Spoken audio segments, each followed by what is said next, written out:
오늘은 휴대폰을 사용하는 분들이라면 꼭 확인해야 하는 환급금 소식을 전해드리는데요. 많이 돌려받는 분들은 수십만 원까지도 받아갈 수 있다고 합니다. 정보가 빠른 분들은 이미 이 환급금 소식을 듣자마자 바로 신청한 분들도 있을 텐데 환급금 조회를 이미 해보셨던 분들도 현재까지 추가 환급금이 있지는 않은지 확인해 보시면 좋겠네요. 그 전에 구독과 좋아요 눌러주세요. 안녕하세요. 복지 김여사입니다. 오늘은 통신사를 이용하는 분들이 받을 수 있는 환급금 정보를 준비했습니다. 지난해 통신사별로 존재하는 미환급액을 찾아가라는 안내가 있었습니다. 하지만 여전히 미환급금을 돌려받지 않고 있는 분들이 많다고 합니다. 지난해에는 SK텔레콤, LG유플러스, KT에 있는 미환급액이 31억 원에 달하는 것으로 알려져 있었죠. 이렇게 환급금이 발생하면 자동으로 지급해주면 좋지만 통신사를 옮겼거나 환급 대상자의 정보를 제대로 확인할 수 없는 경우에는 자동 지급이 되지 않을 수 있는데요. 어떤 경우에 미환급액이 발생하는지 알아보겠습니다. 통신비 환급금은 오래된 이용자 또는 법인 대상으로 남아있는 금액으로 환급금이 발생하게 되는 이유는 크게 세 가지로 볼 수 있습니다. 첫 번째는 요금을 과원납한 경우가 있습니다.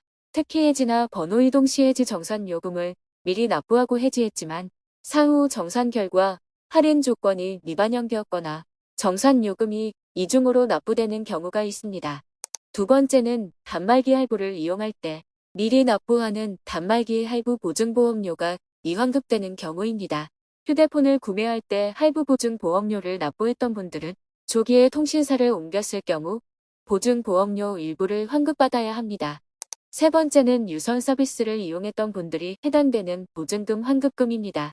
유선 서비스는 설비 보증금을 미리 납부해 두는 경우가 있는데요. 해지 시 설비 보증금을 받아가야 하지만 그냥 지나쳤던 분들은 미환급금이 발생할 수 있습니다. 이렇게 환급금은 모두가 받을 수 있는 것은 아닌 특정 조건에서 발생하게 되는데요. 그래서 아예 환급금이 없는 분들도 있을 거예요. 하지만 통신사 옮겨보셨거나 해지해본 경험이 있는 분들은 내가 받을 수 있는 환급금이 있는지 없는지 한 번은 확인해 보면 좋겠습니다. 환급금 조회 방법은 이렇습니다. 인터넷으로 간단하게 진행할 수 있는데 대표적으로 세 가지 사이트가 있습니다. 먼저 정부에서 운영하는 정부24 홈페이지를 이용할 수 있습니다. 이렇게 이하나로 민원을 검색하시면 정부24 홈페이지에 미환급금 찾기 페이지로 접속할 수 있습니다. 이곳에서는 각종 미환급금이 발생한 경우 모두 확인해 볼 수 있으니까 꼭 통신비 환급금이 아니더라도 주기적으로 환급금 조회를 해보시기 바랍니다.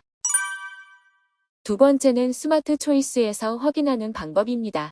스마트 초이스에서는 통신비와 관련된 각종 정보를 확인할 수 있는 곳인데요. 환급금 정보나 단말기 지원금 조회뿐만 아니라 어떤 요금 감면 혜택이 있는지도 확인해 볼 수 있습니다. 세 번째는 와이즈 유저라고 하는 방송통신위원회에서 서비스 중인 정보 제공 사이트입니다. 이것도 스마트 초이스와 비슷하게 각종 통신 관련 정보들을 확인할 수 있으며 통신사 미환급액을 조회해 볼 수 있습니다. 다만 이렇게 미환급액 조회 시간은 오전 9시부터 오후 8시 사이에 조회해 볼 수 있으며 일요일이나 공휴일에는 제대로 조회가 되지 않을 수 있습니다. 통신 미환급액 조회는 평일 조회 가능 시간대에 시도해 주시면 좋겠네요. 오늘은 통신비와 관련된 미환급금 소식을 전해드렸는데요. 소개해드린 미환급금 조회 홈페이지에서 통신비 외에도 다양한 환급금을 조회해 볼 수 있으니까 참고하셔서 모든 환급금 챙겨가시기 바랍니다. 그리고 부모님이나 지인에게도 정보 공유해 주시면 좋겠습니다. 오늘 내용이 유익하셨다면 구독과 좋아요 부탁드립니다.